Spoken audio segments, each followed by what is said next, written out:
Assalamu alaikum wa rahmatullah. Welcome to the next class of current electricity. बेटा आज इस class में हम एक बहुत ही इम्पोर्टेंट और फेमस टॉपिक डिस्कस करेंगे जिसको हम ओम्स लॉ कहते हैं। तो हम लिखेंगे पहले आज का जो टॉपिक है हमारा, that is Ohm's law.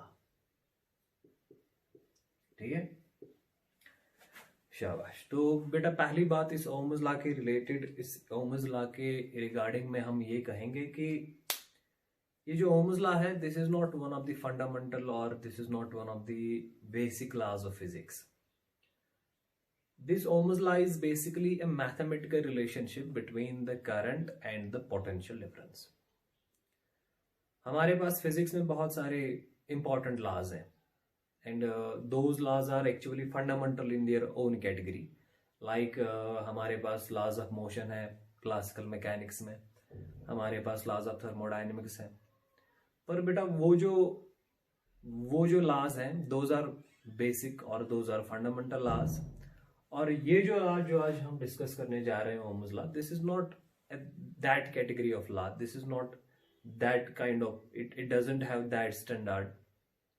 This is basically a simple mathematical relationship between two variables in electricity, one is electric current and one is your potential difference। ठीक है बेटा, अब इस रिलेशनशिप, अब इस इक्वेशन जो कि आपकी पोटेंशियल डिफरेंस और करंट में है, इस रिलेशनशिप का अब नाम पड़ गया है ओम्स लॉ, तो इसको हम ओम्स लॉ ही कहते हैं। But this is not a law actually, this is a simple rule by which you can find out current if you know the potential difference। ठीक है, शाबाश। तो as per this Ohm's law is concerned, the statement is quite simple, और आपने basically ये 10th class में पढ़ा होगा, बहुत ही फेमस लॉ है ये। इस लॉ की जो बेटा एप्लीकेशन है आगे जाके बहुत काम आने वाला है ये, जब हम सर्किट एनालिसिस डिस्कस करेंगे तो ये ओम्स लॉ जो है बहुत यूजफुल होगा हमारे लिए। तो बहुत अच्छे तरीके से इसके जो बेसिक कॉन्सेप्ट्स इसमें इन्वॉल्व होंगे उनको हम अंडरस्टैंड करेंगे आराम से। तो बेटा जहां तक इस ओम्स लॉ का ताल्लुक है, तो इसका जो स्टेटमेंट है वो बहुत ही सिंपल है, एंड द स्टेटमेंट इज कि अगर आप एक कंडक्टर लेंगे, एक कंडक्टर लिया आपने और आपको देखना है कि इस कंडक्टर के थ्रू कितनी करंट पास होगी, तो ओम्स लॉ कहता है कि इस कंडक्टर के थ्रू जो करंट पास होगी उसका मैग्नीट्यूड जो है that depend upon the potential difference that has been applied across the ends of this conductor. इसका मतलब एक कंडक्टर के थ्रू कितनी करंट पास होगी, ये खाली और खाली किस चीज पे डिपेंड है, it only and only depends upon the potential difference applied.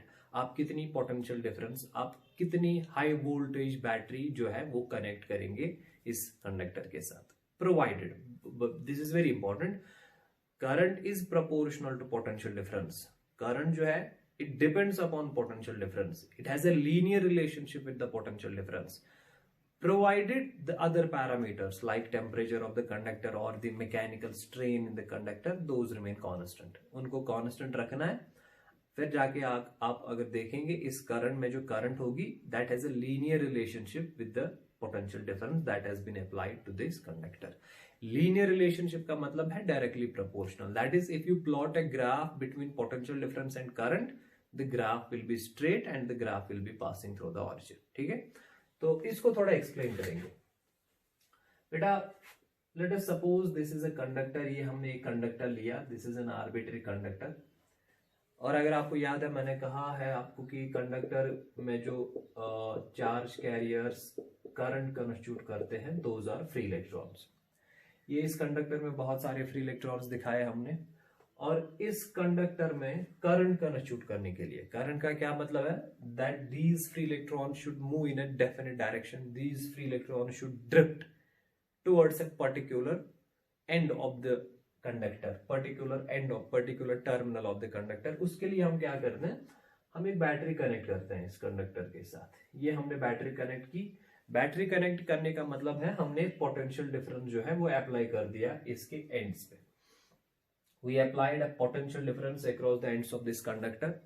इस पोटेंशियल डिफरेंस से क्या होता है, अंदर एक इलेक्ट्रिक फील्ड सेटअप होता है, उस इलेक्ट्रिक फील्ड से क्या होता है, ये जो फ्री इलेक्ट्रॉन्स हैं उन पे एक फोर्स एक्सर्ट होगा, और ये जो फ्री इलेक्ट्रॉन्स हैं they will start drifting in the opposite direction, क्योंकि इनके पास नेगेटिव चार्ज है, तो अपोजिट डायरेक्शन में ये ड्रिफ्ट स्टार्ट करेंगे, और उस ड्रिफ्टिंग की वजह से इसमें एक करंट कंस्टिट्यूट हो जाएगी। उस करंट की डायरेक्शन जो है, this current will have the same direction as that of electric field. So finally आपने देखा यहाँ पे कि ये जो करंट है ना, ये करंट तब तक कंस्टिट्यूट नहीं होती जब तक कि आप पोटेंशियल डिफरेंस अप्लाई ना करेंगे। इसका मतलब ये जो करंट है, इसका जो रीजन है, इसका जो काज है, that is potential difference, and potential difference का जो इफेक्ट है in a conductor, that is your current. So I can write this thing, ये जो आई है, this I is called effect. ये बेसिकली इफेक्ट है। ये किसका इफेक्ट है? This is the effect of potential difference when you apply this potential difference across the ends of a conductor. ठीक है? And what is this V? This V is called as cause. This is the cause of the current.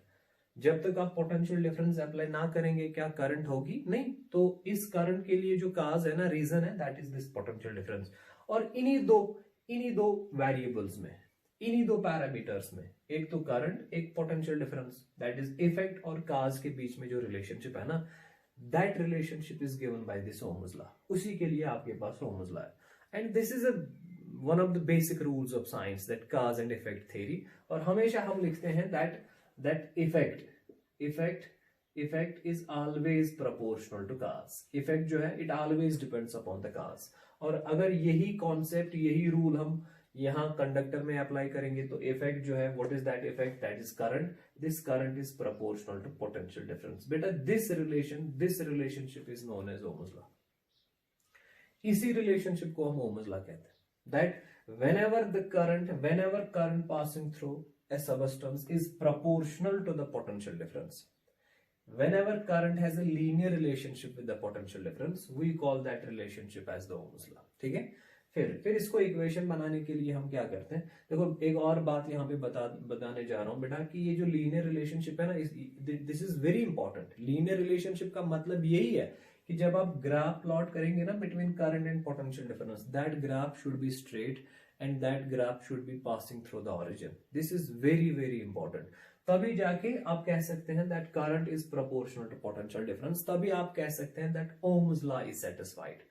Ohms law satisfy करने का मतलब है कि जब भी current proportional होगी potential difference, it has a linear relationship with the potential difference, and the graph between the current and potential difference is a straight line passing through the origin. उसी का मतलब है that the Ohm's law is satisfied. And जो substance ये properties satisfy करेगा, ये ohms law satisfy करेगा, उस सबस्टेंस या उस सर्किट को हम कहते हैं बेटा ओमिक सर्किट। और जो सबस्टेंस या जो सर्किट ये ओम्स लॉ सेटिस्फाई नहीं करेगा, ओबे नहीं करेगा, उसको हम कहते हैं बेटा नॉन ओमिक सबस्टेंस या नॉन ओमिक सर्किट। अब ओबे करने का मतलब क्या है? ओबे करने का मतलब है कि अगर आप एक सबस्टेंस लेंगे, उसमें जो आपकी करंट है, that should depend upon potential difference only. उसका जो मैग्नीट्यूड है, that should only be proportional to the value of potential difference, and that the relationship between current and potential difference should be linear. Linear का मतलब है that the graph between potential difference and the current should be a straight line, and that graph should pass through origin। अगर ये चीजें आपकी ओबे हो जाती हैं, then आप कह सकते हैं कि that substance or that circuit it obeys Ohm's law, and उन circuits या उन substances को हम कहते हैं ओमिक सर्किट्स या ohmic substances, otherwise we call them as non ohmic. अब देखो ये आपकी रिलेशनशिप है, this is your Ohm's law, that current passing through। Actually ये जो हमने अभी कंडक्टर के लिए, क्योंकि कंडक्टर ही एक्चुअली ऐसा सबस्टेंस है जो ओम्स लॉ ओबे करता है, क्योंकि कंडक्टर में ही आप देखेंगे that current is always proportional to potential difference. फिर इसको इक्वेशन बनाने के लिए हम एक कांस्टेंट ऑफ प्रोपोर्शनैलिटी यूज करते हैं, तो हम क्या लिखते हैं बेटा? हम लिखते हैं this I is equal to K times V. ये जो के है, ये के मैंने यूज किया as a constant of proportionality, तो मैं नीचे लिखूंगा this k is equal to 1/r। ये जो k है ना बेटा, this is actually 1/r, and where this r is called as resistance. ठीक है बेटा? अगर k कांस्टेंट है तो इसका मतलब r भी कांस्टेंट है। इस इक्वेशन में, इसको इक्वेशन बनाने के लिए आपने एक कांस्टेंट ऑफ प्रोपोर्शनैलिटी यूज किया है, and you have taken that constant of proportionality as a k। अब ये जो k है ना बेसिकली दिस इज 1/r। अब जब आप 1/r इसमें सब्स्टिट्यूट करेंगे तो आपकी इक्वेशन क्या बनेगी, I will be equal to 1/r into v, और विच विल लेटर बिकेम, ये r यहाँ मल्टीप्लाई हो जाएगा तो आपकी इक्वेशन बनेगी v इक्वल टू IR। ठीक है बेटा, अब इस इक्वेशन में देखो I और V के बीच में रिलेशनशिप है, और ये जो R आपने यूज किया है, this R is a constant of proportionality and this R is called the resistance of the conductor. क्योंकि आपने ये इक्वेशन जो है, ये रिलेशनशिप जो है कंडक्टर के लिए एस्टैब्लिश की है, और ये जो R है ये इसी कंडक्टर की जो है रेजिस्टेंस है। कांस्टेंट का मतलब है कि ये जो R है बेटा, this R neither depends upon V nor it depend upon I।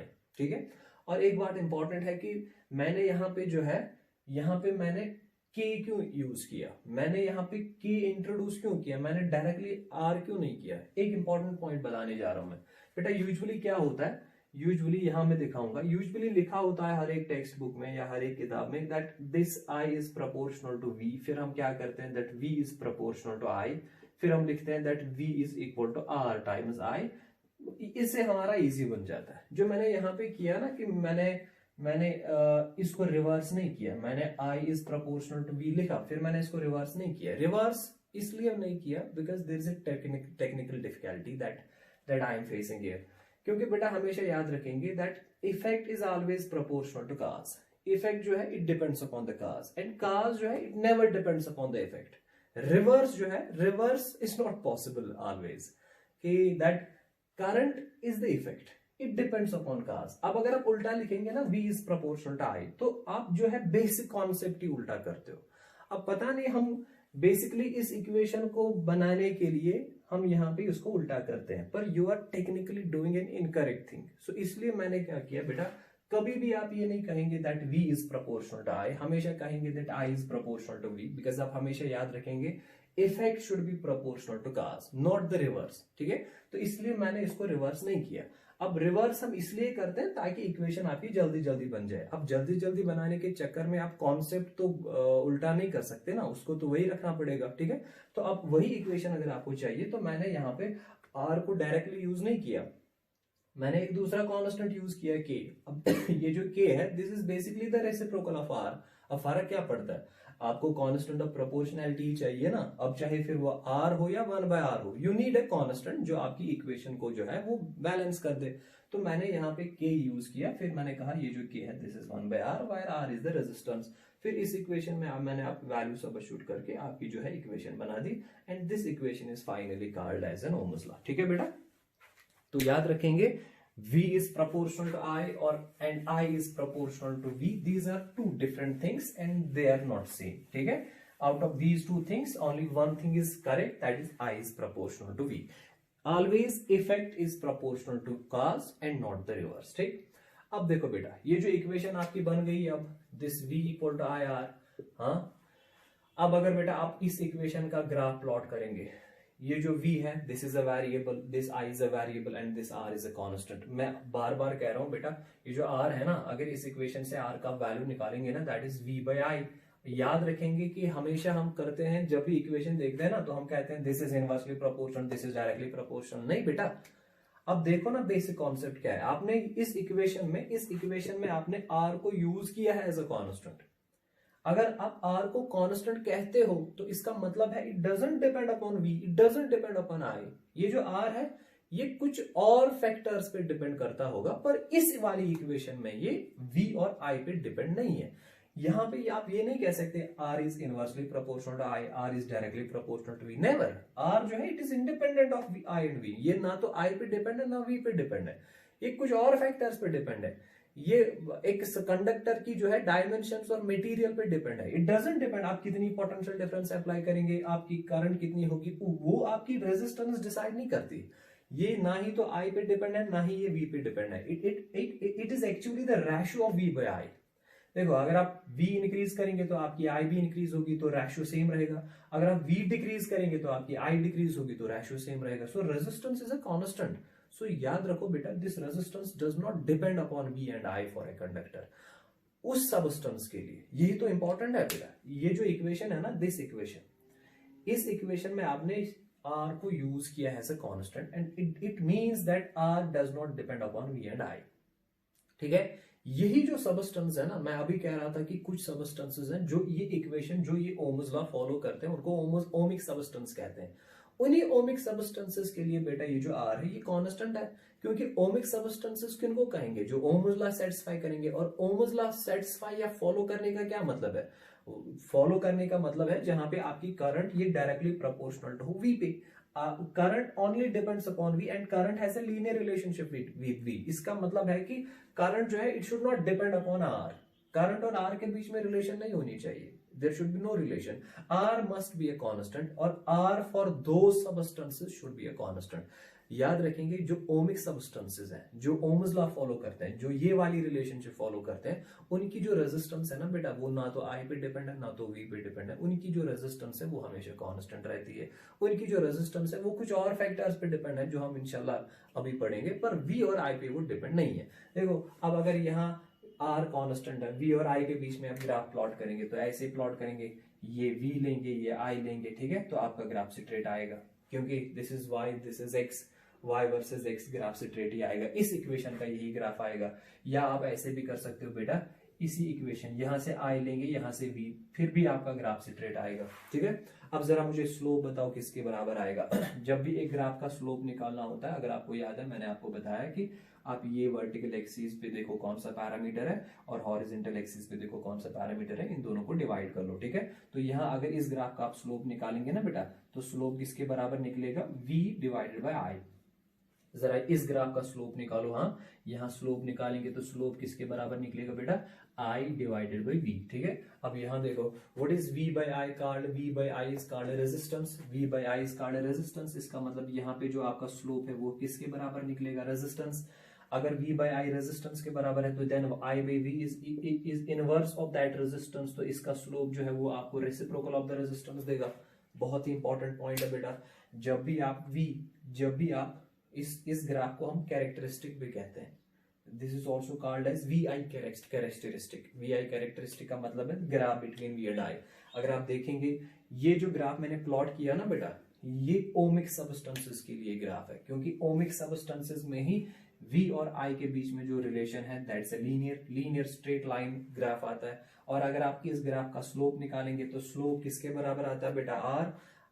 और एक चीज क्या है कि जब ग्राफ लीनियर है, जब ग्राफ स्ट्रेट है, तो हर एक पॉइंट पे स्लोप सेम आएगा। स्लोप किसके बराबर होता है, स्लोप होता है tan थीटा। अगर ये थीटा है तो हर एक पॉइंट पे सेम एंगल आएगा ना बेटा। तो आप देखेंगे इस ग्राफ का जो स्लोप है कांस्टेंट है, पर स्लोप किसके बराबर है, रेजिस्टेंस। इसका मतलब है जिस सबस्टेंस के लिए आपने ये ग्राफ प्लॉट किया है उसकी जो रेजिस्टेंस है that is a constant and that resistance does not depend upon V and I. अब जितना स्लोप ज्यादा मतलब जितना एंगल ज्यादा होगा उतना आपका स्लोप ज्यादा मतलब रेजिस्टेंस ज्यादा। पर कब, जब आप वर्टिकल एक्सिस में v और हॉरिजॉन्टल एक्सिस में i।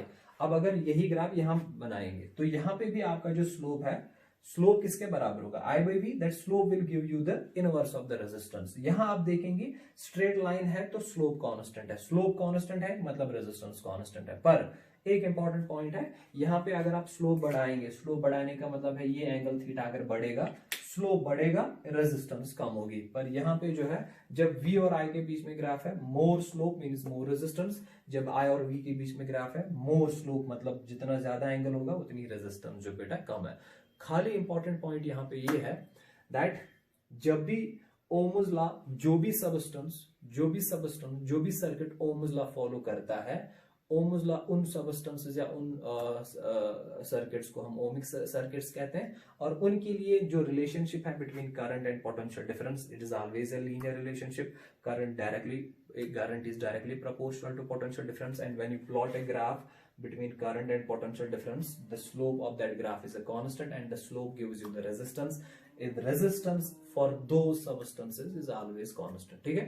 अब देखो बेटा, ये मैं इसलिए बता रहा हूं, मैं ज्यादा फोकस इसलिए कर रहा हूं इस पे ओमिक सबस्टेंसेस पे, क्योंकि हमारे पास बहुत सारे सबस्टेंसेस ऐसे हैं जो इस ओम्स लॉ को फॉलो नहीं करते।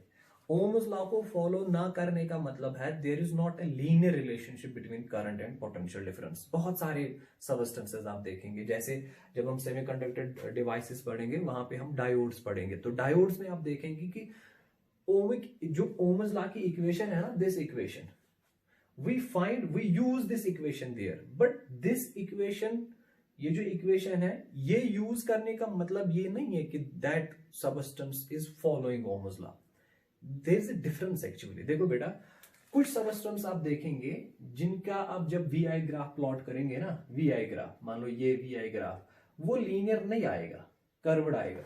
जैसे कभी ग्राफ ऐसे आ सकता है, this is V I graph of various non ohmic substance, ऐसे आ सकता है।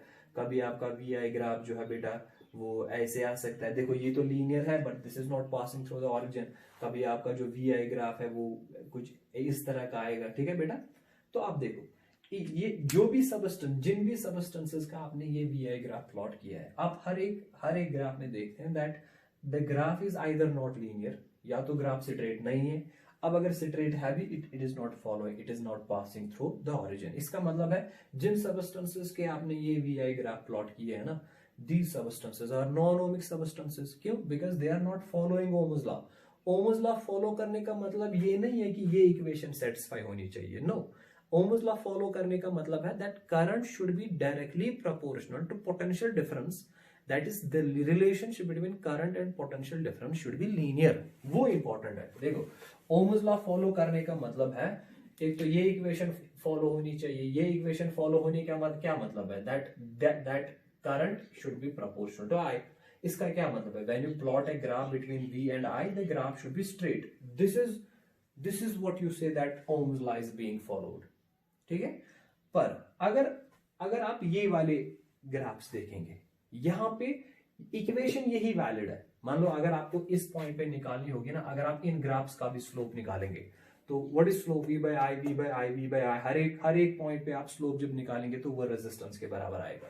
इसका मतलब ये इक्वेशन आप इन वाले सबस्टेंसेस के लिए, जिन सबस्टेंसेस के ये ग्राफ्स हैं उनके लिए भी ये इक्वेशन यूज कर सकते हो। पर मसला ये है कि ओम्स लॉ इन वाले सबस्टेंसेस के लिए ओबे नहीं होता। ओबे करने का क्या मतलब है, ओबे करने का मतलब है that in these substances there is not the linear relationship between current and potential difference। जब तक linear relationship ना होगी तब तक Ohm's law satisfy नहीं होता।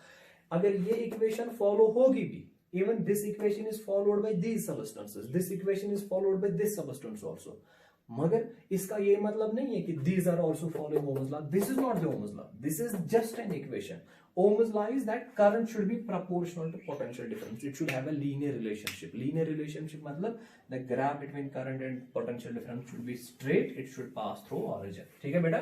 अब देखो ये जो नॉन ओमिक सबस्टेंसेस है ना, जिनके मैंने ये ग्राफ्स दिखाए, तो आपको ये अंडरस्टैंड हो गया कि V equal to I R जो इक्वेशन है ये हम वहां भी यूज कर सकते हैं। We can use this equation for ohmic substances और and for non ohmic substances, but the important thing is for ohmic substances this equation means current and potential difference has a linear relationship, and for non-ohmic substance this equation does not mean the same, that there is a linear relationship between current potential difference, ठीक है। और एक important property है बेटा, जो ohmic substances है ना, ohmic substances या जो ओम्स लॉ फॉलो करते हैं, हमेशा याद रखेंगे कि जब भी आप पोटेंशियल डिफरेंस अप्लाई करेंगे ना, मान लो आपने बैटरी कनेक्ट की ऐसे, तो जब आपने बैटरी कनेक्ट की, ये पॉजिटिव टर्मिनल है, तो करंट किस डायरेक्शन में, इस कंडक्टर के थ्रू करंट किस डायरेक्शन में पास होगी, इस डायरेक्शन में, because the direction of current is always taken from positive terminal to negative, तो ऐसे ही करंट पास होगी। अब अगर आप इस बैटरी को रिवर्स करेंगे, आप इसकी पोलैरिटी रिवर्स करेंगे, रिवर्स करने का मतलब है कि आप बैटरी को जो है उल्टे डायरेक्शन में कनेक्ट करेंगे। अभी ये पॉजिटिव नेगेटिव था, अब ये नेगेटिव ये पॉजिटिव लेंगे, तो बताओ बेटा करंट का क्या होगा, करंट की जो डायरेक्शन है वो रिवर्स होगी, अब करंट इस डायरेक्शन में पास होगी। पर मुझे बताओ क्या करंट का मैग्नीट्यूड जो है वो वैरी होगा, जितना वैल्यू यहाँ पे करंट का था उतना यहाँ पे भी होगा, ऑब्वियसली होगा, क्योंकि ओमिक सबस्टेंसेस का यही फीचर है, जब तक आप सेम पोटेंशियल डिफरेंस अप्लाई कर रहे हो ना तब तक आपकी करंट सेम रहेगी। हाँ, अगर आप करंट का पोटेंशियल डिफरेंस की पोलैरिटी रिवर्स करोगे, करंट की भी रिवर्स हो जाएगी।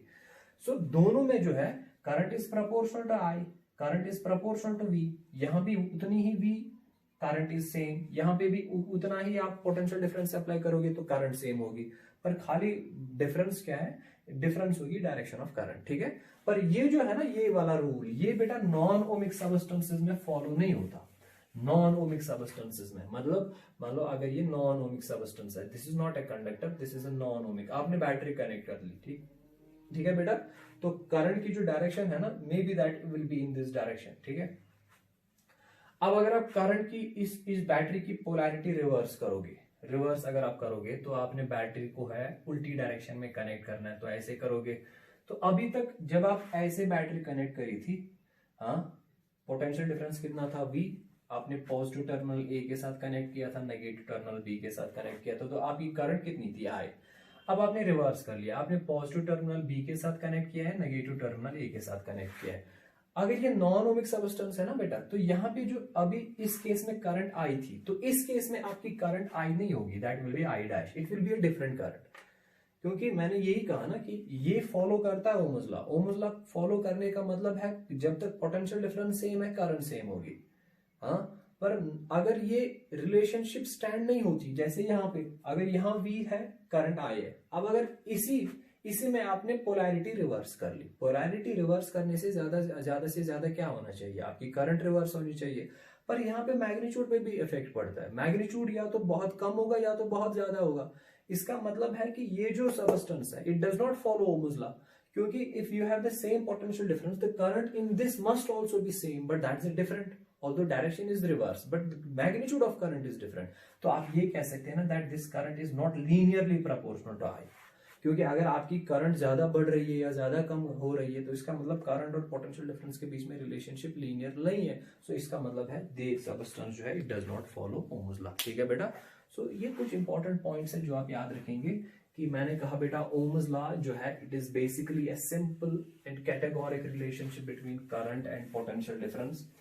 The cause of current is actually potential difference and the effect of potential difference is actually current, and the relationship between them for a conductor is that this current is always proportional to V as long as temperature of the conductor is constant and the mechanical strain and other parameters are kept constant, ठीक है। तो इसका मतलब है that the current is proportional to V, it has a linear relationship, and when you make an equation out of this relationship you find that this V equal to IR, and here you find an constant, आपने एक constant use किया है, you call this constant of proportionality and this constant is called as resistance। resistance कहते हैं उसको, this resistance for a conductor does not depend upon V and I, ठीक है। और जो सबस्टेंस ये रिलेशनशिप ये रूल फॉलो करता है उनको ओमिक सबस्टेंसेस कहते हैं। अगर कोई सबस्टेंस ये रिलेशनशिप फॉलो नहीं करता उसको नॉन ओमिक सबस्टेंस कहते हैं। ऑल्दो नॉन ओमिक सबस्टेंसेस के लिए भी हम ये इक्वेशन जो है यूज कर सकते हैं, पर याद रखेंगे ओमिक सबस्टेंसेस के लिए ये रेजिस्टेंस कांस्टेंट होती है और नॉन ओमिक सबस्टेंसेस के लिए ये रेजिस्टेंस जो है वैरी होती है, ठीक है। क्योंकि अगर आप देखेंगे फिर से this is V versus I graph, straight graph है तो स्लोप कांस्टेंट रहेगा। अगर आपका V और ग्राफ V I ग्राफ ऐसे आएगा, आप देख रहे हैं कि इसका स्लोप बढ़ जाता है, स्लोप बढ़ने का मतलब है कि आपकी रेजिस्टेंस जो है इस केस में बढ़ती है। जब तक आपका V I ग्राफ से ट्रेड ना होगा इसका मतलब है आपकी जो रेजिस्टेंस है वो कांस्टेंट नहीं है। अगर नहीं है कांस्टेंट तो उसको आप नॉन ओमिक सबस्टेंस कहते हैं, ठीक है। सो बेटा this was all about Ohm's law. तो सिंपल सी इक्वेशन है, सिंपल सी रिलेशन है between current and potential difference and we call this relationship as Ohm's law, ठीक। अब देखो बेटा इस ओम्स लॉ में आपने जो है अपने ओमिक और नॉन ओमिक सबस्टेंसेस के बारे में भी थोड़ी इंफॉर्मेशन जो है वो अंडरस्टैंड कर ली। अब हम एक और चीज डिस्कस करने जा रहे हैं इसमें, दैट इज रेजिस्टेंस। अब इस रेजिस्टेंस को जो है रेजिस्टेंस को अंडरस्टैंड करेंगे, क्योंकि ओम्स लॉ में एक पैरामीटर एक कांस्टेंट हमने यूज किया है रेजिस्टेंस। ये रेजिस्टेंस देखेंगे क्या होता है, ठीक है बेटा। तो अगर जहां तक इस टर्म का सवाल है बेटा, आपने ये भी पढ़ा होता है, बहुत ही कॉमन चीज है ये, हम सबको पता है कि हम रेजिस्टेंस जो है ये कहते हैं this is a property of a conductor और any substance which basically opposes the flow of charges through it, और a property of a substance which opposes the current through the given substance। उस property of A substance को हम कहते हैं resistance. पर इस का जो कॉन्सेप्ट है ना कि ये रेजिस्टेंस ये अपोजिशन ये कैसे अराइज हो जाती है, इसको थोड़ा सा हम अंडरस्टैंड करेंगे। फिर हम देखेंगे कि ये रेजिस्टेंस जो है ये किन किन पैरामीटर्स पे डिपेंड है। बेसिकली हमारी कॉन्सेप्ट, जब हम इसका बेसिक कॉन्सेप्ट अंडरस्टैंड करेंगे तो उसी कॉन्सेप्ट से हमारी इक्वेशन भी बनेगी, ठीक है। क्योंकि मैं हमेशा आपको कहता हूं बेटा फिजिक्स में बड़ा इंपॉर्टेंट रूल है ये कि जो आप कॉन्सेप्ट अंडरस्टैंड किया उसी कॉन्सेप्ट से आपकी इक्वेशन बननी चाहिए। फिर उसी इक्वेशन की एप्लीकेशन जब आप करोगे तो फिर वो इक्वेशन या एप्लीकेशन आपको याद नहीं रखनी पड़ती, वो आप जो है याद हो जाती है, वो आप याद जो है खुद हो जाता है, उसमें आपको ज़बरदस्ती याद या अप्लाई करने की ज़रूरत नहीं पड़ती। जब आपने कॉन्सेप्ट से उसको डिराइव किया है तो उस इक्वेशन को अप्लाई करने में बहुत ही आसानी हो जाती है फिर। तो बहरहाल बेटा पहली बात, मैं यहाँ पे एक सर्किट बनाऊंगा। Let us suppose this is a circuit, this is a conductor, और इस कंडक्टर को हमने एक बैटरी कनेक्ट की है, ये बैटरी कनेक्ट की है। कितनी कनेक्ट, बैटरी का वैल्यू क्या है, बैटरी की पोटेंशियल डिफरेंस कितनी है, V is the potential difference, और इसके जरिए इस करंट, इस कंडक्टर में कितनी करंट पास होगी, I is the current passing through this conductor. ठीक है, अब रेजिस्टेंस क्या है, हम सबको पता है, मैंने अभी कहा बेटा resistance basically is the property of this conductor by which it opposes this current.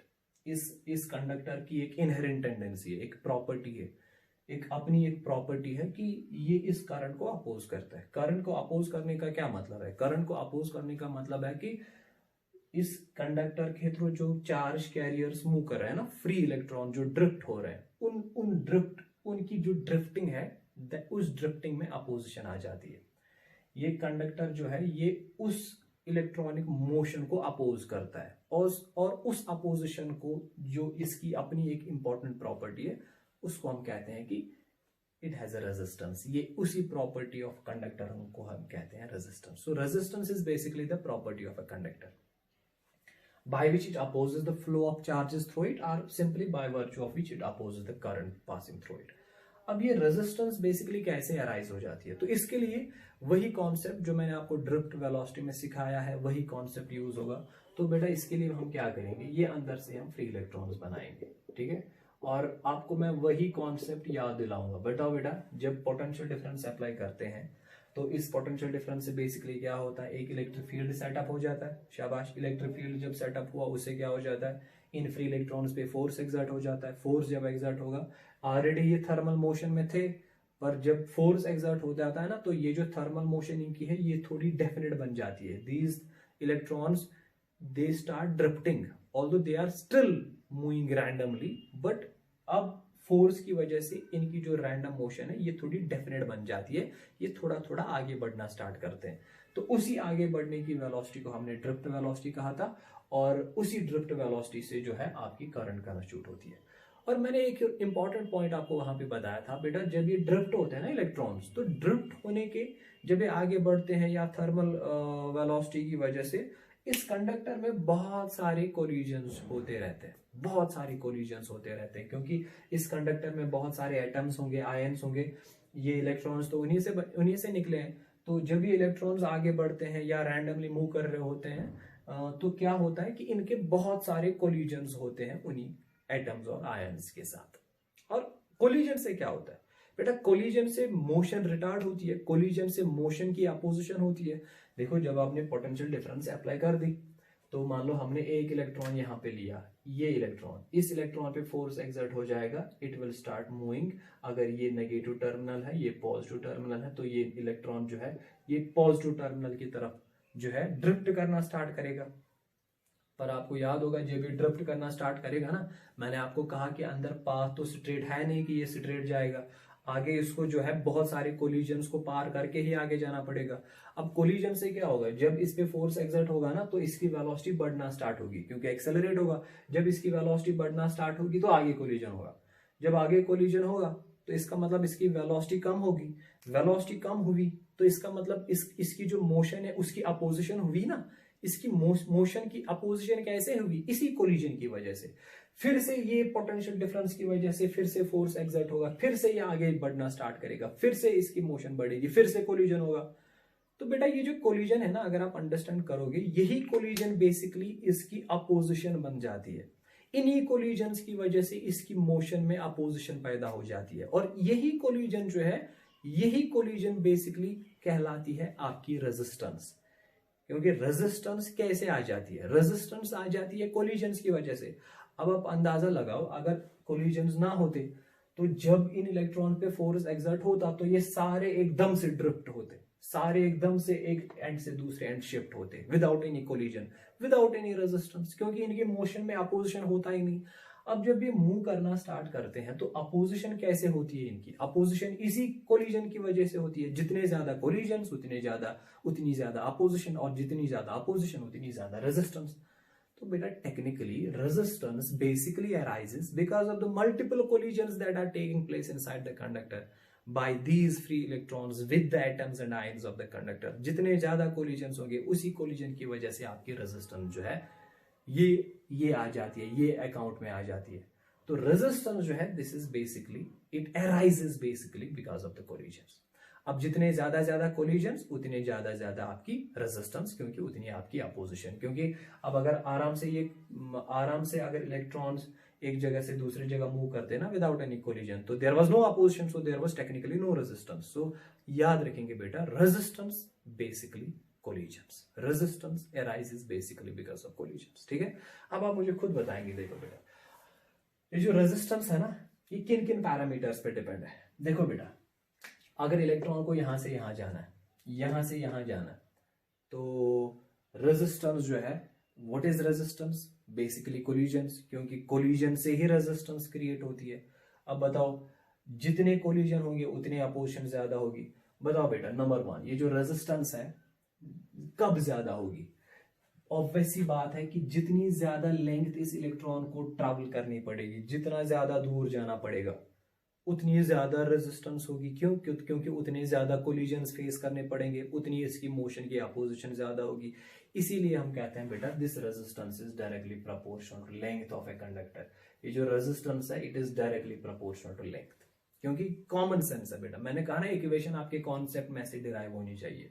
तो रेजिस्टेंस को आपने कहा दीज आर बेसिकली कोलिजन्स, उन्हीं की वजह से रेजिस्टेंस अकाउंट में आ जाती है। अब मुझे बताओ, अगर मेरे पास 2 कंडक्टर है, एक 1 मीटर का कंडक्टर है, 2 5 मीटर का कंडक्टर है, तो 1 मीटर के कंडक्टर में जो है ज्यादा कोलिजन्स होंगे कि 5 मीटर के कंडक्टर में ज्यादा कोलिजन्स है? ऑब्वियसली जितना इलेक्ट्रॉन को आगे ज्यादा जाना पड़ेगा उतने ज्यादा कोलिजन्स होंगे। कुछ जितनी लेंथ ऑफ कंडक्टर ज्यादा होगी, ज्यादा कोलिजन्स होंगे, ज्यादा अपोजिशन होगी, ज्यादा रेजिस्टेंस होगी। इसीलिए हम कहते हैं resistance is proportional to length. अब दूसरी बात, अब बेटा मुझे बताओ, अगर इस कंडक्टर का क्रॉस सेक्शनल एरिया ये क्रॉस सेक्शनल एरिया ज्यादा होगा, जितना पाथ ज्यादा मोटा होगा तो कोलिजन्स कम होंगे। ये ऑब्वियस सी बात है। देखो बेटा, एक तो ये पतला सा कंडक्टर, ठीक है, तो दूसरा है ये मोटा सा कंडक्टर, ठीक है बेटा। अब यहाँ पे भी एक इलेक्ट्रॉन को जाना है इस एंड से इस एंड तक, यहाँ पे भी एक इलेक्ट्रॉन को जाना है इस एंड से इस एंड तक। अब अगर दोनों की लेंथ सेम है, ठीक है, पर इसकी जो मोटाई है, एरिया ऑफ क्रॉस सेक्शन है, वो कम है, इसका एरिया ऑफ क्रॉस सेक्शन ज्यादा है। बताओ मुझे कोलिजन ज्यादा होने के कहाँ चांसेस है? बेटा यहाँ पे पाथ बड़ा है ना, मान लो आप ऐसा इसको एनालाइज कर लो, ये गाड़ी है और ये इसकी सड़क है, सड़क की जो मोटाई है ना, विड्थ है, वो कम है यहाँ पे, और यहाँ पे जो बेटा मोटाई है ना सड़क की, वो बहुत ज्यादा है।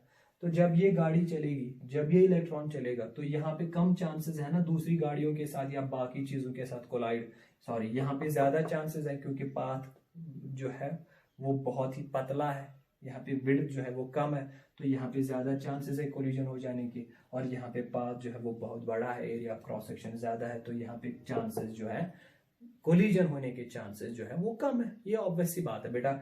अगर मान लो एक रोड लेंगे आप, पतला सा रोड और एक वाइड सा रोड, एक गाड़ी जो है ये इस रोड पे चलती है, चाहे आप पतला वाला रोड ले लो या मोटा वाला रोड ले लो जिसकी विड्थ ज्यादा होगी, बेटा ज्यादा चांसेस कोलिजन होने के कहाँ पे होते हैं? जहां पे रोड पतला होता है। क्यों? क्योंकि वहां पे पतला रोड है तो ऑब्वियसली कंजेशन ज्यादा होगा, तो ज्यादा चांसेस है कोलिजन होने के। अब जहां पे ज्यादा बड़ा रोड है वहां पे बेटा कंजेशन कम है, तो कोलिजन चांसेस जो है वो कम है। इसलिए हम कहते हैं बेटा कि जितना आपका एरिया क्रॉस सेक्शन ज्यादा होगा कंडक्टर का, उतना आपके चांसेस कोलिजन के होने के कम है, और अकॉर्डिंगली आपकी जो रेजिस्टेंस है वो कम होगी। इसीलिए हम कहते हैं this resistance is inversely proportional to area of cross section. ये एरिया ऑफ क्रॉस सेक्शन पे जो है इसके साथ इनवर्स रिलेशन है, so we say that it is inversely proportional to. ठीक है, अब देखो बेटा, कभी कभी कोई स्टूडेंट हमें ऐसा कहता है, सर अगर एरिया बड़ा होगा तो ऑब्वियस सी बात है वहां नंबर ऑफ इलेक्ट्रॉन भी ज्यादा होंगे, नंबर ऑफ इलेक्ट्रॉन्स भी ज्यादा होंगे।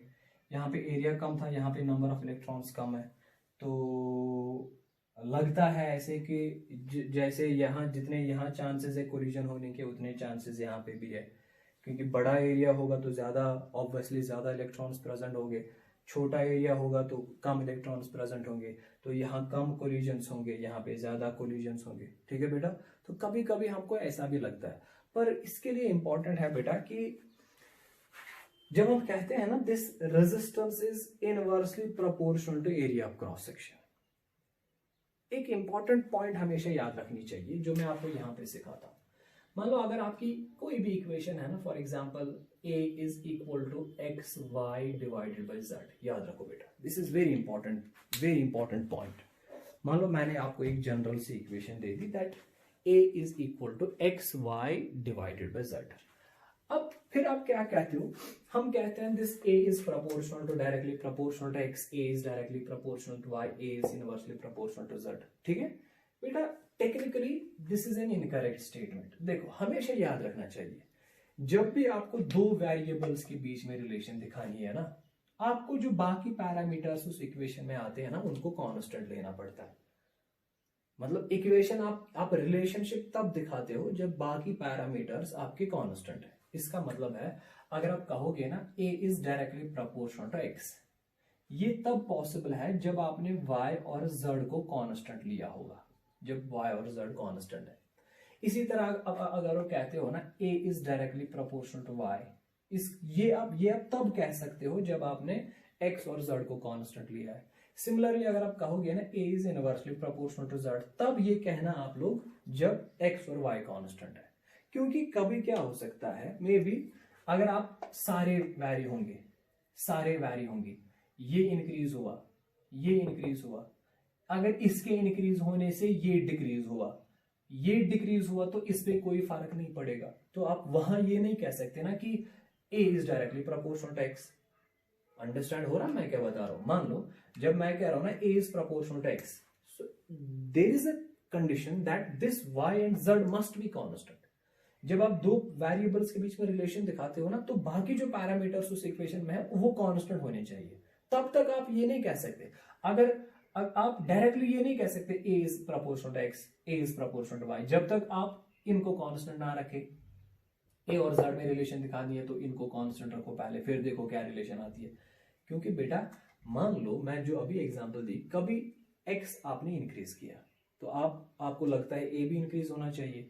क्या पता आपके x इंक्रीज करने से y का वैल्यू डिक्रीज हुआ और ओवरऑल जो इसका वैल्यू है वो सेम रहेगा, तो a में तो कोई फर्क नहीं पड़ा ना। तो इसलिए आप ये नहीं कह सकते ना a is proportional to x, इसका मतलब x इंक्रीज होगा, नहीं होता है। तो इसीलिए ये जो आप रिलेशनशिप डेवलप करते हैं ना, इक्वेशन आपने देखी, फिर आप जल्दी जल्दी कहते हो कि this is proportional to this, ये इंक्रीज होगा, ये डिक्रीज होगा। बेटा ये चीजें हम तब तक नहीं कहते जब तक कि आपके बाकी पैरामीटर जो है वो कांस्टेंट होंगे इसमें। ठीक है, तो इसीलिए देखो यहाँ पे फिर से बता रहा हूं, मैंने कहा अभी हमने एक कंडक्टर लिया था और मैंने कहा बेटा इस कंडक्टर के थ्रू हमको रेजिस्टेंस की एक इक्वेशन डेवलप करनी थी। हमने पोटेंशियल डिफरेंस भी अप्लाई कर दिया। इस करंट कंडक्टर के थ्रू जो करंट पास हुई दैट इज आई, इसमें जो फ्री इलेक्ट्रॉन्स हैं, ये फ्री इलेक्ट्रॉन्स बिफोर स्टार्ट हुआ एंड दे स्टार्ट ड्रिफ्टिंग की वजह से बहुत सारे कोलिजन्स होते हैं, कोलिजन्स की वजह से इनकी मोशन की अपोजिशन हो जाती है और उस प्रॉपर्टी को हम कहते हैं रेजिस्टेंस। फिर मैंने बताया आपको बेटा जितना ज्यादा इन इलेक्ट्रॉन्स को लेंथ ट्रैवल करनी पड़ेगी उतनी ज्यादा रेजिस्टेंस होगी, तो this R is proportional to L. जब मैं कहता हूं ना R is proportional to L, इसका मतलब बाकी पैरामीटर्स इस टाइम पे मैं कांस्टेंट लेता हूं। ऑल अदर पैरामीटर्स में क्या क्या आएगा, एरिया ऑफ क्रॉस सेक्शन आएगा, नंबर डेंसिटी ऑफ इलेक्ट्रॉन्स आएगी। नंबर डेंसिटी ऑफ इलेक्ट्रॉन्स का मतलब है number of electrons per unit volume. अगर आपको याद होगा ड्रिफ्ट वेलोसिटी में मैंने एक टर्म डिफाइन की थी small n, this was number density of electrons per unit volume, number of electrons per unit volume. क्योंकि जब आप डेंसिटी लेते हो ना, फिर आपको इस बात की टेंशन नहीं लेनी पड़ती है कि ये बड़ा कंडक्टर है तो ज्यादा इलेक्ट्रॉन्स होंगे, छोटा कंडक्टर है तो कम इलेक्ट्रॉन्स होंगे, क्योंकि आप n के साथ डील कर रहे हो। You are taking number of electrons per unit volume. So बड़ा कंडक्टर है, ऑब्वियसली ज्यादा बड़ा, उसमें ज्यादा नंबर ऑफ इलेक्ट्रॉन्स होंगे, पर वॉल्यूम भी तो ज्यादा होगा, रेशो कांस्टेंट रहेगा। तो यहाँ पे मैं जब बता रहा हूँ ना R is proportional to L, you are keeping the area of cross section as constant, you are taking this number density of electrons as constant, ठीक है। आप पर्टिकुलर एक कंडक्टर की बात कर रहे हो, you are taking temperature constant, you are taking all other parameters constant, तब जाके आप कहते हो that R is proportional to L। इसी तरह जब आप क्या कहोगे ना resistance is inversely proportional to A, और मैंने इसको एक्सप्लेन किया बेटा जितना क्रॉस सेक्शनल एरिया ज्यादा होगा इस कंडक्टर का तो कॉमन सेंस है कि कोलिजन फ्रीक्वेंसी कोलिजन रेट जो है वो ऑब्वियसली कम होगी, कम कोलिजन्स होंगे। जितना पाथ वाइड होगा उतना कम चांसेस है कोलिजन होने के, कम चांसेस हैं तो रेजिस्टेंस कम होगी। और जब आप कहते हो ना R is inversely proportional to area, इस टाइम पे आप लेंथ कांस्टेंट लेते हो, नंबर डेंसिटी कांस्टेंट लेते हो, सारी चीजें लेते हो कांस्टेंट। जब आपने नंबर डेंसिटी कांस्टेंट ले ली, फिर से कह रहा हूं मैं बेटा क्योंकि अभी ये इसी पॉइंट को मैंने बेसिकली एक्सप्लेन किया ना, क्योंकि कुछ स्टूडेंट्स को लगता है सर एरिया बड़ा होगा तो ज्यादा इलेक्ट्रॉन्स होंगे। बेटा हम यहाँ पे नंबर डेंसिटी ऑफ इलेक्ट्रॉन्स की बात कर रहे हैं ना, नंबर डेंसिटी ऑफ इलेक्ट्रॉन्स बड़े एरिया में भी सेम होगी, छोटे एरिया में भी सेम होगी, because we are talking about number of electrons per unit volume. अब आप बड़ा एरिया ले लो या छोटा एरिया ले लो, नंबर डेंसिटी ऑफ इलेक्ट्रॉन जो है वो कांस्टेंट रहने वाली है आपकी, ठीक है। फिर जाके आपका अगर पाथ अवेलेबल ज्यादा है, विड्थ ऑफ पाथ अवेलेबिलिटी ज्यादा है, तो आपकी जो रेजिस्टेंस है, आपकी जो कोलिजन रेट है वो कम होगी ऑब्वियसली। इसलिए हम कहते हैं this resistance is inversely proportional to area. So this is a simple and plain argument, ठीक है बेटा। तो याद रखो फिर से, जब मैं कह रहा हूं resistance is inversely proportional to area, all other parameters are kept constant including length of conductor and number density of electrons. So यहाँ पे बहुत ज्यादा इलेक्ट्रॉन्स और कम इलेक्ट्रॉन्स होने का सवाल पैदा होता ही नहीं है, ठीक है बेटा, क्योंकि हम number density of electrons constant ले रहे हैं, हम एक ही कंडक्टर ले रहे हैं, उसी कंडक्टर की बात कर रहे हैं। मान लो मैंने ये अल्युमिनियम वायर ले ली, अभी इस अल्युमिनियम वायर की जो है इतनी मोटी लेंथ, इतना मोटा एरिया था इसका। अब मैंने यही अल्युमिनियम वायर ले ली, अब मैंने इसकी जो है लेंथ इतनी ही ले ली पर एरिया बड़ा ले लिया। अगर ये अल्युमिनियम है तो जो नंबर डेंसिटी इसकी होगी वही इसकी भी होगी ना बेटा, क्योंकि मटेरियल दोनों में सेम है। अब लेंथ भी मैंने दोनों में सेम ले ली, ठीक है। अब मान लो किसी इलेक्ट्रॉन को यहां से जाना है यहाँ, इसमें भी एक इलेक्ट्रॉन को यहां से जाना है यहाँ। मुझे बताओ जितनी रेजिस्टेंस इस इलेक्ट्रॉन को यहाँ से यहाँ जाने में होगी, क्या उतनी रेजिस्टेंस इस इलेक्ट्रॉन को भी यहाँ से यहाँ जाने में होगी? ऑब्वियसली नहीं, क्योंकि यहाँ एरिया ज्यादा है तो आपकी रेजिस्टेंस कम होगी। यही मैं बोल रहा हूं, जब आप एरिया ज्यादा लेते हो ना बेटा, आपकी रेजिस्टेंस जो है अकॉर्डिंगली कम होती है। आप ये नहीं कहेंगे सर इसमें तो इलेक्ट्रॉन भी ज्यादा होंगे, बेटा नंबर डेंसिटी ऑफ इलेक्ट्रॉन्स दोनों में सेम है, चाहे वो ये है, दोनों में सेम है। You understand that thing? Yes. So this resistance is inversely proportional to area. जब आप इन दोनों पैरामीटर्स को कंबाइन करते हो ना, तो आप लिखते हो resistance is proportional to length and area. अब इसको इक्वेशन बनाने के लिए कांस्टेंट यूज करना पड़ेगा। देखो अभी तक तो आपने इक्वेशन में खाली डायमेंशंस लाए, साइज ऑफ कंडक्टर लाया, length and area cross section, तो खाली साइज है ना एक कंडक्टर का, इसकी प्रॉपर्टी, इसकी मटेरियल प्रॉपर्टी भी आनी चाहिए। अब जब इसको इक्वेशन बनाओगे तो आप कांस्टेंट यूज करोगे। वो कांस्टेंट जो है ना वो किस पे डिपेंड होना चाहिए? और ऑब्वियस सी बात है कि वो constant, that constant should not be dependent upon this L, this A, हाँ, that constant should be depend on some other parameters। उस कांस्टेंट को जो हम यहाँ पे यूज करते हैं ना, वही right r is equal to l by A. एक कांस्टेंट यूज किया हमने रो, इस रो को जो है इसको हम बेटा कहते हैं resistivity of a conductor.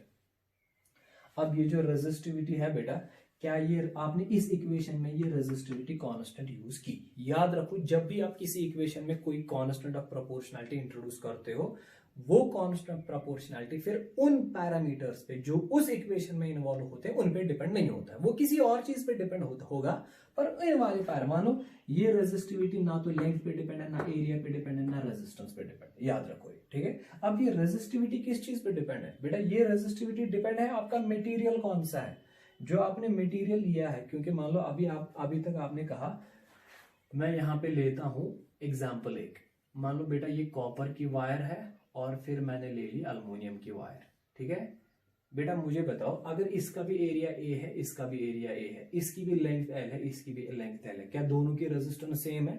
In equation के हिसाब से लेंथ सेम है, एरिया सेम है, क्या रेजिस्टेंस सेम है? ऑब्वियसली आपको पता है कि कॉपर वायर है, दूसरी वायर जो है अल्युमिनियम की वायर है, तो इनकी रेजिस्टेंस कैसे सेम हो सकती है? इसका मतलब ये है ना कि जो मटेरियल है नेचर ऑफ मटेरियल, वो भी इंपॉर्टेंट रोल प्ले करता है, वो भी आपकी इक्वेशन में आना चाहिए। वही मटेरियल की प्रॉपर्टी को हम बेटा रेजिस्टिविटी कहते हैं ना। तो ये रेजिस्टिविटी बेसिकली इक्वेशन में आ गया, पर ये कौन सी प्रॉपर्टी लेके आ गया? ये लेके आ गया property of the nature of material. इसका मतलब है किसी भी सबस्टेंस की रेजिस्टेंस जो है वो एक्चुअली तीन चीजों पे डिपेंड है। एक तो उसकी लेंथ कितनी है, दूसरी उसका एरिया क्रॉस सेक्शन कितना है, तीसरा उसकी रेजिस्टिविटी कितनी है। और रेजिस्टिविटी क्या चीज है? रेजिस्टिविटी बेसिकली उसका नेचर ऑफ मटेरियल कैसा है। नेचर ऑफ मटेरियल का मतलब है कि उसमें जो अंदर से एटम्स की अरेंजमेंट है वो कैसे है, उसमें जो नंबर डेंसिटी ऑफ इलेक्ट्रॉन्स है वो कैसे है। क्योंकि हर एक, अगर आप अल्युमिनियम लोगे, यहाँ पे कॉपर लोगे, जितने फ्री इलेक्ट्रॉन्स कॉपर में होंगे पर यूनिट वॉल्यूम क्या उतने पर यूनिट वॉल्यूम अल्युमिनियम में होंगे? नहीं, इसका मतलब नेचर डिफरेंट है। जैसे अरेंजमेंट कॉपर में होगी वैसे अरेंजमेंट एटम्स की, आयंस की अल्युमिनियम में होगी नहीं।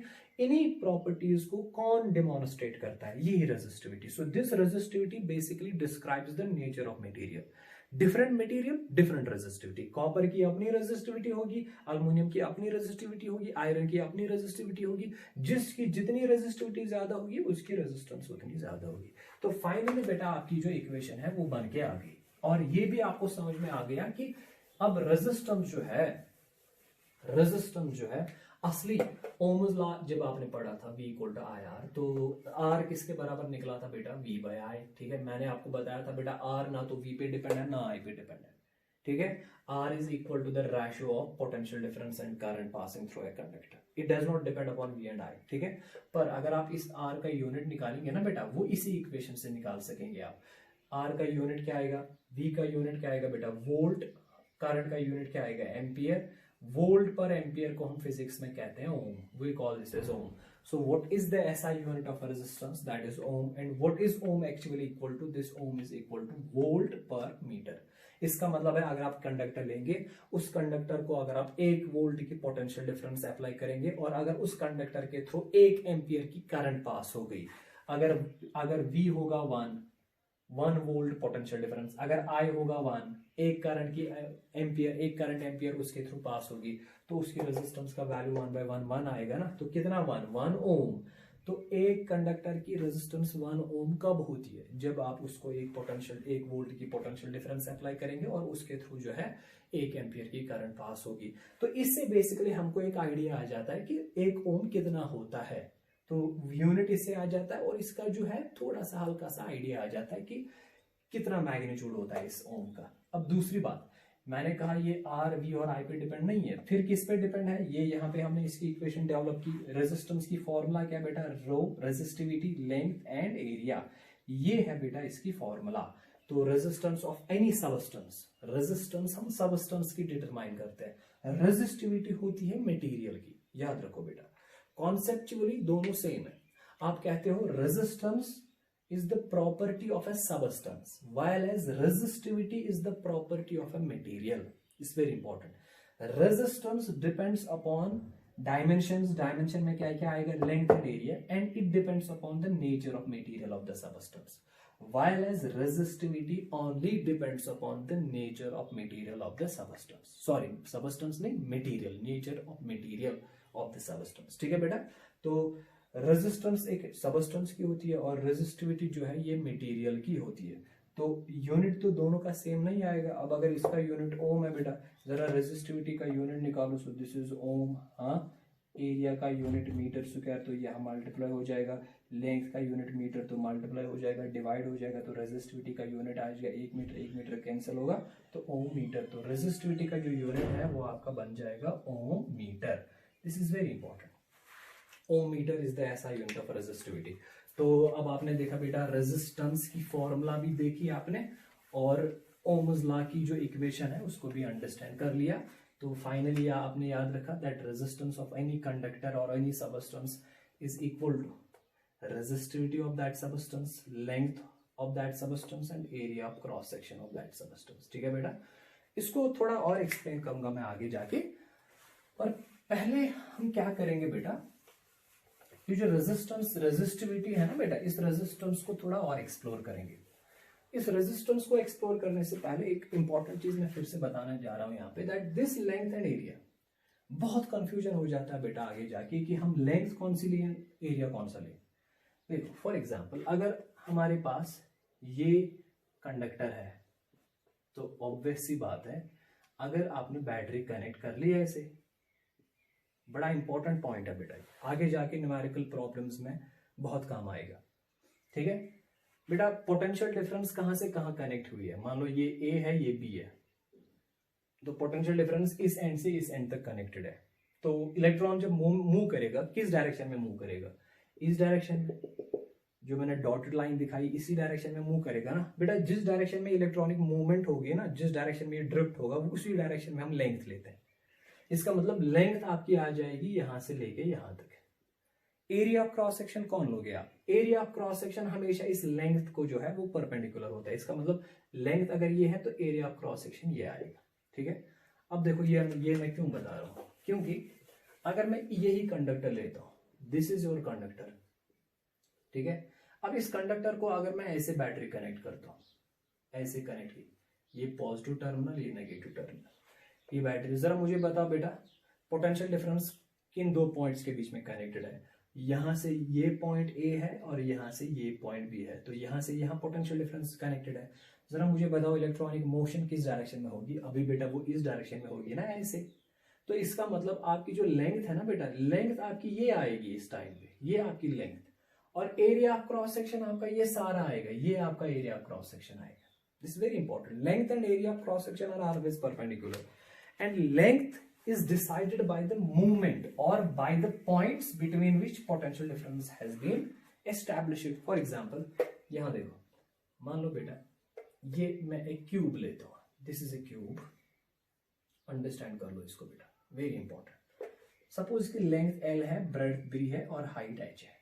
हम क्या करेंगे, इस एंड से इस फेस, इन दो फेसेस के बीच में हमने बैटरी कनेक्ट कर दी, बैटरी का वैल्यू है V।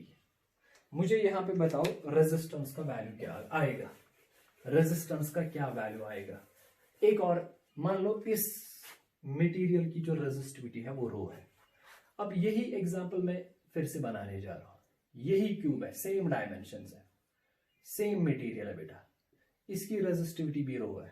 ठीक है, अगर इसकी रेजिस्टिविटी रो है, लेंथ है L, ब्रेड्थ है B, हाइट है H, मैं बैटरी कनेक्ट करूंगा एक यहां से, दूसरे इस फेस से, यहां मैंने बैटरी कनेक्ट कर ली, कितनी बैटरी B, यहां पे भी B बैटरी कनेक्ट कर ली, इसकी भी मटेरियल की रेजिस्टिविटी रो है। जरा मुझे बताओ बेटा इसकी रेजिस्टेंस कितनी होगी और उसकी रेजिस्टेंस कितनी होगी, अंडरस्टैंड हुआ ना, ये प्रॉब्लम समझ में आ गई। ये क्यूब एक है, इसकी लेंथ है L, ब्रेड्थ है B, हाइट है H। आपने जो पोटेंशियल डिफरेंस है बैटरी कनेक्ट कैसे कर ली ये दिखाया है फिगर पे। इस फेस से एक कनेक्शन लिया, इस फेस के साथ दूसरा कनेक्शन लिया। So you have applied this potential difference between these two faces. यहां पे यही क्यूब है, यहां पे भी same height, length, breadth, same resistivity, पर आपने बैटरी जो है इन दो फेसेस के बीच में कनेक्ट कर लिया। अब यहां पे भी रेजिस्टेंस बताओ कितनी होगी, वहां पे भी रेजिस्टेंस बताओ कितनी होगी। मुझे बताओ बेटा, जब आप यहाँ पे रेजिस्टेंस की बात करोगे ना, तो रेजिस्टेंस की फॉर्मूला क्या है, रो L बाई, यही है ना। तो रो तो दिया है, रो तो यही लिखोगे आप, रो तो रो ही आएगा, तो इस रो के बदले आप रो ही लिखो। ठीक है, अब लेंथ कौन सी लोगे आप, मैंने कहा ना लेंथ के लिए आपको देखना है कि किन दो पॉइंट्स के बीच में पोटेंशियल डिफरेंस अप्लाई है। ये इस फेस और इस फेस के बीच में पोटेंशियल डिफरेंस है ना बेटा, तो इलेक्ट्रॉन जब मूव करेंगे तो इन्हीं दो फेसेस के बीच में मूव करेंगे, तो कितनी लेंथ ट्रैवल करनी पड़ेगी इस सबस्टेंस के थ्रू, यहां से यहां से यहां कितनी लेंथ है बेटा L, तो इसका मतलब इस सबस्टेंस के लिए लेंथ आएगी L, तो आपने लेंथ L लिखना है डिवाइड एरिया। अब इस लेंथ का जो परपेंडिकुलर वाला क्रॉस सेक्शन आएगा ना वो आपका एरिया आएगा। इस लेंथ का परपेंडिकुलर क्रॉस सेक्शन ये आता है, ये इसका मतलब ये वाला फेस और ये वाला फेस। बताओ इस वाले फेस का एरिया कितना है, इस वाले फेस का बेटा ये जो शेडेड पोर्शन है कितना एरिया आएगा इसका बेटा, breadth into height B into H, क्योंकि इसका जो एक साइड की लेंथ B है, एक साइड की लेंथ H है, तो इसका एरिया आएगा ना B इंटू H, तो यहाँ पे आप एरिया लिखेंगे B इंटू H। ठीक है, ये आपकी इसकी रेजिस्टेंस। जरा यहाँ पे रेजिस्टेंस बताओ किसके बराबर होगी, रो तो रो ही आएगा क्योंकि वो सेम है। अब लेंथ किसके बराबर आएगी बेटा, यहाँ पे पोटेंशियल डिफरेंस है ना इस फेस और इस फेस के बीच में, तो आपको इन दो फेसेस के बीच में कितनी लेंथ है वो लेनी पड़ेगी। ठीक है, कितनी लेंथ आएगी वो बेटा h, तो यहाँ लेंथ के बदले h आएगा क्योंकि यही लेंथ आ रही है यहाँ पे। अब एरिया कौन लोगे, एरिया लोगे ना आप यही लेंथ का जो परपेंडिकुलर वाला क्रॉस सेक्शन है वही लोगे ना, तो इसका एरिया आएगा। इसका एरिया कितना है बेटा, ये l है तो ये भी l है, ये b है तो ये भी b है, तो इसका एरिया आएगा ना l इंटू बी, तो नीचे आएगा l इंटू बी। तो ये बेटा इसकी रेजिस्टेंस, समझ आ रहा है। This is a very important point. Resistance की फॉर्मूला है रो एल बाई ए, पर ये एल कौन लेना है, ए कौन लेना है, इसको बेटा अंडरस्टैंड करना है पहले। ठीक है, सो दिस वाज, यही तो आता है बेटा। इस टाइप का क्वेश्चन एक बार आईआईटी एडवांस में आया था, आईआईटी जेई में पूछा गया था, क्योंकि मैंने कहा ना बेटा वहां पे एग्जामिनर का मतलब मकसद जो है वो ये देखना होता है कि इसने जो स्टूडेंट ने कॉन्सेप्ट अंडरस्टैंड किया है कि इसने फॉर्मूला याद रखी है। अगर आपने कॉन्सेप्ट अंडरस्टैंड किया है then you can solve the question. अगर आपने फॉर्मूला याद रखी है फिर आप जो है भटक सकते हो, आपका आंसर जो है वो निकालने में बहुत मुश्किल होगी। हाँ, कभी कभी कुछ एग्जाम्स में आता है, कोई क्वेश्चन आता है फॉर्मूला बेस्ड, पर यूजुअली एंट्रेंस एग्जाम में फॉर्मूला बेस्ड क्वेश्चन फिजिक्स में नहीं आते। फॉर्मूला तो यूज करनी है, पर उस फॉर्मूला को कैसे यूज करना है वो आपका कॉन्सेप्ट बताएगा। तो इसीलिए हमेशा मैं कहता हूं बेटा फिजिक्स में हमेशा concept is everything, basic science is everything. Basic concept learn कर लो, उसके बाद अगर आप फॉर्मूला याद रखोगे भी जरूरी नहीं है, आप वो याद खुद रह जाएगी, आप वो खुद आपको जो फॉर्मूला है ना, आप कॉन्सेप्ट लर्न कर लो, फॉर्मूला अगर उसके बाद आप मेमोराइज करोगे भी नो इशू, पर डायरेक्टली फॉर्मूला मेमोराइज करने का मतलब है blunder. You will never be able to get out of that thing. ठीक है, so keep this thing in mind. अब देखो एक और चीज, ये जो रेजिस्टेंस है ना this is rho L by A. ठीक है, देखो एक और चीज बताता हूं मैं इस इक्वेशन के रिगार्डिंग। मैंने कहा रेजिस्टिविटी मटेरियल की property, length and area substance की प्रॉपर्टी, डायमेंशन। ठीक है, मैंने कहा लेंथ और एरिया कौन सा लेना ये मैंने सिखाया। अब एक और चीज बताता हूँ, कभी हम कहते हैं कि अगर हम लेंथ डबल करेंगे एरिया हाफ करेंगे तो क्या होगा। बेटा बेसिक सी प्रॉब्लम्स है, देखो मैं क्या करता हूँ, इस पे बहुत सिंपल सी प्रॉब्लम्स आती हैं, तो मैं उन सिंपल प्रॉब्लम्स को सिंप्लीफाई करने के लिए इस इक्वेशन के दो केसेस लेता हूँ। देखो बेटा रेजिस्टिविटी को छोड़ो, we are taking this resistivity as a constant. इसका मतलब हमने जो मटेरियल सिलेक्ट किया है उसके साथ हम काम करेंगे। अभी जो मैं ये दो अलग अलग कैटेगरी के प्रॉब्लम्स दिखाऊंगा, इसमें मैं लेंथ और एरिया खाली चेंज करूंगा, रेजिस्टिविटी के साथ मैं कुछ नहीं करूंगा, क्योंकि रेजिस्टिविटी को अभी हमको थोड़ा अंडरस्टैंड करना है। इसका जो है इसकी फॉर्मूला अंडरस्टैंड करनी है, इसका कॉन्सेप्ट थोड़ा अंडरस्टैंड करना है। तो देखो इस एल और ए के रिलेटेड कैसी प्रॉब्लम आ सकती है। कभी आता है कि एक वायर है आपके पास, आपने उस वायर की लेंथ जो है इंक्रीज कर ली, बताओ रेजिस्टेंस का क्या होगा। एक वायर है आपके पास, आपने उस वायर की जो एरिया ऑफ क्रॉस सेक्शन है उसको डिक्रीज कर लिया, बताओ रेजिस्टेंस का क्या होगा। तो ये कैलकुलेशन करने के लिए आपको थोड़ा सा सोचना है, आपको थोड़ा सा कॉन्सेप्ट यूज करना है, क्योंकि इंक्रीज डिक्रीज कैसे किया जा सकता है। इसके बेसिकली दो ऑप्शंस हैं, increase decrease length of wire, area of cross section. In length और एरिया को चेंज करने के बेसिकली दो मेथड्स हैं, दो तरीके हैं। एक तरीका मैं यहां पे लिखता हूं जिसको हम बेटा कहते हैं एडिशन और डिलीशन। एडिशन और डिलीशन का मतलब है काटो या जोड़ो। ये वायर है ना 1 मीटर की, इसी मटेरियल की एक और वायर लाओ, सेम क्रॉस सेक्शन एरिया की, जितनी मोटाई इसकी है उतनी ही इसकी भी होनी चाहिए, और जोड़ो, इसको कहते हैं एडिशन। तो एडिशन से आपकी लेंथ इंक्रीज हो गई ना। या डिलीशन मतलब ये वायर है ना 2 मीटर की, तो 1 मीटर काटो। सो ये वाला केस हम यहां पे लेंगे, एडिशन डिलीशन, काटने और जोड़ने का काम। ठीक है, जब आप काटते या जोड़ते हो तो याद रखो काटने और जोड़ने के समय आपकी रेजिस्टिविटी कांस्टेंट होती है, क्योंकि आप सेम मटेरियल की वायर को जोड़ते हो या काटते हो। क्योंकि मैंने कहा ना we are taking this case, particular case. ये रो डिफरेंट भी हो सकता है, पर फिलहाल इस केस में हम रो कांस्टेंट लेते हैं। मतलब अगर ये एल्युमिनियम की वायर है तो उसको एल्युमिनियम की वायर ही जोड़ेंगे। ठीक है, और इंपॉर्टेंट प्रॉपर्टी यहाँ पे, एक और इंपॉर्टेंट चीज यहाँ पे लेंगे कि एरिया ऑफ क्रॉस सेक्शन भी हम लेंगे बेटा कांस्टेंट, क्योंकि जब आप दो वायर्स को जोड़ोगे ना तो हमेशा नॉर्मली तब जोड़ते हैं जब दोनों का क्रॉस सेक्शन एरिया सेम हो। जितना एरिया ऑफ क्रॉस सेक्शन इसका होगा उतना इसका भी होना चाहिए, तब आपने जोड़ दिया इनको। डिफरेंट भी हो सकता है, पर मैं जो केस ले रहा हूं उसमें मैं area of cross section same ले रहा हूं। तो याद रखो एडिशन और डिलीशन में ज्यादातर वही केसेस आते हैं जिसमें रेजिस्टिविटी कांस्टेंट हो और area of cross section same हो। मान लो अगर आप इसमें से काटोगे, आपने बीच में काटा, तो जब काटोगे तो एरिया ऑफ क्रॉस सेक्शन तो सेम रहेगा ना।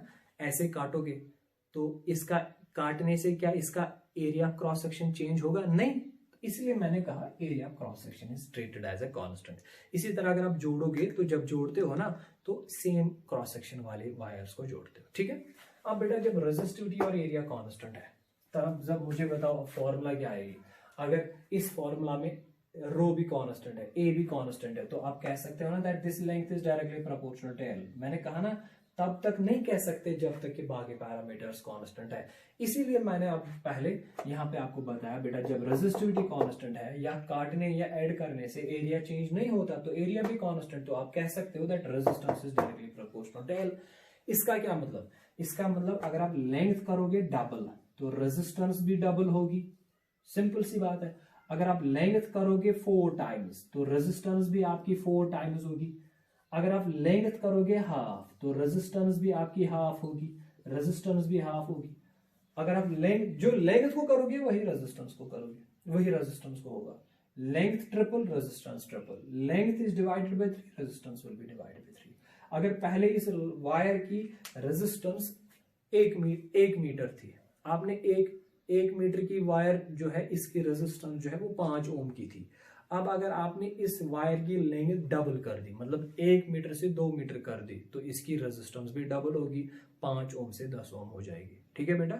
ये सारी कैलकुलेशंस ये चीज तब आप करते हो जब आपका रेजिस्टिविटी और area of cross section constant है। और इसके लिए जो है ये वाला केस है एडिशन एंड डिलीशन, काटने और जोड़ने के टाइम। अब देखो एक और तरीका है जिससे हम लेंथ और एरिया को चेंज कर सकते हैं, उसको कहते हैं स्ट्रेचिंग। स्ट्रेच, इलोंगेशन और कंप्रेशन, बड़ा इंपॉर्टेंट चीज है बेटा। तो मैं लिखता हूं इलोंगेशन और कंप्रेशन। बेटा इससे भी वायर का इससे भी बेटा लेंथ और एरिया चेंज हो सकता है ना। मान लो मैंने आपको 1 मीटर की वायर दे दी और आपने उसको स्ट्रेच ऐसे ऐसे खींचा, इलोंगेट किया, तो मान लो उसकी लेंथ जो है वो बढ़ेगी। पर याद रखना है जब उसकी लेंथ बढ़ेगी तो उसकी लेंथ बढ़ने के साथ साथ उसका एरिया कम होगा, वो पतली होती जाएगी। जब आप खींचोगे ना उसकी लेंथ तो बढ़ेगी पर पतली होगी, वो थिकनेस उसकी कम हो जाएगी। तो उस टाइम पे आपकी लेंथ भी चेंज होती है, एरिया भी चेंज होता है। रेजिस्टिविटी मटेरियल तो सेम रहेगा, यहाँ पे रो जो है it will remain constant, but the issue is if you increase length area will decrease. ये इंक्रीज होगा, ये डिक्रीज होगा, तो इस पे क्या फर्क पड़ेगा वही तो देखना है हमको। इसलिए तो मैंने ये अलग केस दिखाया, क्योंकि अगर आपका क्वेश्चन होगा ना the length of a wire is doubled, what will happen to resistance. अब लेंथ डबल करने के 2 तरीके हैं, या तो आपने जोड़ के डबल कर दिया, अब या तो आपने खींच के डबल कर दिया। अब अगर जोड़ के डबल करना है तो रेजिस्टेंस डबल होगी, because then resistance is proportional to length. अब अगर आपने खींच के डबल कर दिया तो क्या होगा रेजिस्टेंस का, वो हम देखेंगे यहाँ पे। क्योंकि यहाँ पे हम ये नहीं कह सकते resistance is directly proportional to L, because when you change L area is also changing. अगर आप ऐसे कंप्रेस करेंगे लेंथ तो कम होगी पर इसकी मोटाई बढ़ जाएगी। तो changing length and area, you change length area will also change, ठीक है बेटा। तो इस टाइम पे हम क्या करेंगे, हम ये रिजल्ट डेवलप करने के लिए एक और कॉन्सेप्ट इंट्रोड्यूस करेंगे, यहाँ पे एक और लॉजिक यहाँ पे यूज करेंगे। बेटा अगर मान लो इसको आप खींचोगे या कंप्रेस करोगे, इसकी लेंथ और इसका एरिया दोनों चेंज हो जाएंगे, पर एक पैरामीटर है जो इसका चेंज नहीं होगा और वो है बेटा वॉल्यूम। रेजिस्टिविटी तो कांस्टेंट है ही, ये मटेरियल की प्रॉपर्टी है, पर डायमेंशनली एक इंपॉर्टेंट चीज है जो चेंज नहीं होगी, वो है वॉल्यूम। बेटा अगर आप इसको खींचोगे ना इसकी लेंथ बढ़ेगी और सेम टाइम इसका एरिया कम होगा, पर इसमें जो अंदर से स्पेस होगी ना, जगह होगी, वॉल्यूम होगा, वो सेम रहेगा। तो याद रखो बेटा स्ट्रेचिंग, इलोंगेशन और कंप्रेशन से आपका एल एंड ए ये दोनों चेंज होंगे, हाँ, बट आपका जो वॉल्यूम है, वॉल्यूम एक वायर का वॉल्यूम किसके बराबर होगा। मान लो ये आपने वायर ले ली, इसका एरिया ए है, लेंथ एल है, इसका वॉल्यूम होगा ना बेटा फिर बराबर area into length, area of cross section into length. So the product of area of cross section into length will remain constant. बेटा ये important point है। इलोंगेशन और कंप्रेशन के टाइम पे वायर का जो है लेंथ भी चेंज होती है, एरिया भी चेंज होता है, but the volume of that wire remains constant. अगर लेंथ बढ़ेगा एरिया कम होगा, दोनों का प्रोडक्ट रहेगा सेम। अगर एरिया कम होगा लेंथ बढ़ेगा, एरिया ज्यादा होगा लेंथ कम होगा, वॉल्यूम रहेगा सेम। ठीक है। अब अगर आपको रिजल्ट निकालना है ना, रिलेशन निकालनी है ना रेजिस्टेंस और लेंथ के बीच में, फिर आप क्या कर लो काम, आप ए और एल के बदले इस इक्वेशन में बेटा वॉल्यूम को इंट्रोड्यूस करो। V is volume. देखो हम क्या करेंगे, हम ऐसे करेंगे बेटा काम। अगर आपको रेजिस्टेंस और लेंथ के बीच में रिलेशन निकालनी है ना, तो आप ऐसे करेंगे, आप लिखेंगे R is equal to rho divided by rho, तो रो एल ऐसे ही आएगा। अब नीचे आ रहा है ना बेटा ए, इस ए के बदले एरिया क्रॉस सेक्शन के बदले आप लिख सकते हैं ना volume divided by length, volume divided by length. तो लिखो वॉल्यूम डिवाइड बाई लेंथ। तो ये बेटा लेंथ जो नीचे आ रहा है ये ऊपर आएगा, ये बनेगा रो, लेंथ इंटू लेंथ होगा L square divide by volume. ठीक है बेटा, ये आपकी बन गई इक्वेशन। अब मुझे इस इक्वेशन में बताओ कौन कौन सा कांस्टेंट है बेटा। रेजिस्टिविटी तो कांस्टेंट है, वॉल्यूम भी है ना कांस्टेंट, शाबाश। रेजिस्टिविटी भी कांस्टेंट, वॉल्यूम भी कांस्टेंट। फिर आप कह सकते हो ना कि resistance is directly proportional to L square. वो आया ना, क्योंकि जब रेजिस्टिविटी और वॉल्यूम कांस्टेंट है then resistance is directly proportional to L square. अब प्रोपोर्शनल टू एल स्क्वायर का देखो, अभी तक यहाँ पे it was directly proportional to L, but here it is directly proportional to L square. बड़ा इंपॉर्टेंट डिफरेंस है। अब directly proportional to L square का क्या मतलब है, अगर आप लेंथ डबल करोगे, डबल का मतलब आप एल को मल्टीप्लाई करोगे 2, व्हाट इज 2 स्क्वायर 4, तो रेजिस्टेंस 4 टाइम्स इंक्रीज हो जाएगी। अगर आप लेंथ ट्रिपल करोगे तो आपने 3 मल्टीप्लाई किया एल को, 3 स्क्वायर इज 9, तो रेजिस्टेंस 9 टाइम्स बढ़ेगी। आप 4 टाइम्स लेंथ लोगे, 4 स्क्वायर इज 16, रेजिस्टेंस 16 टाइम्स बढ़ेगी। अगर आप लेंथ आधी करोगे मतलब डिवाइड करोगे 2 स्क्वायर इज 4, तो रेजिस्टेंस जो है यहां डिवाइड करोगे 2, यहां डिवाइड होगा 4, ये हाफ करोगे ये 4 टाइम्स कम होगी, ये डिवाइड 3 करोगे ये 9 टाइम्स कम होगी, ये 4 करोगे डिवाइड ये 16 टाइम्स कम होगी। आई होप कि ये आप फिर कर सकोगे, ये इजी है। इसके बाद मान लो अगर आपके पास एक वायर है, उसकी लेंथ 1 मीटर है और उसकी रेजिस्टेंस जो है 5 ओम है। ठीक है, अगर आपने उसको स्ट्रेच कर लिया और उसकी लेंथ जो है 2 मीटर बन गई, बताओ उसकी रेजिस्टेंस कितनी होगी बेटा।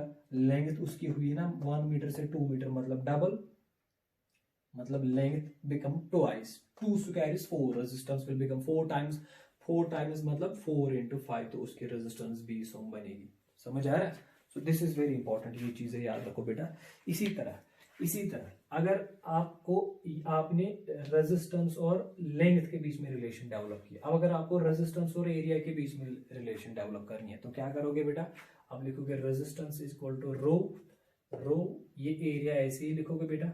इस एल के बदले, क्योंकि आप वॉल्यूम इंट्रोड्यूस करना है ना, वो कांस्टेंट है इसलिए कर रहे हैं इंट्रोड्यूस।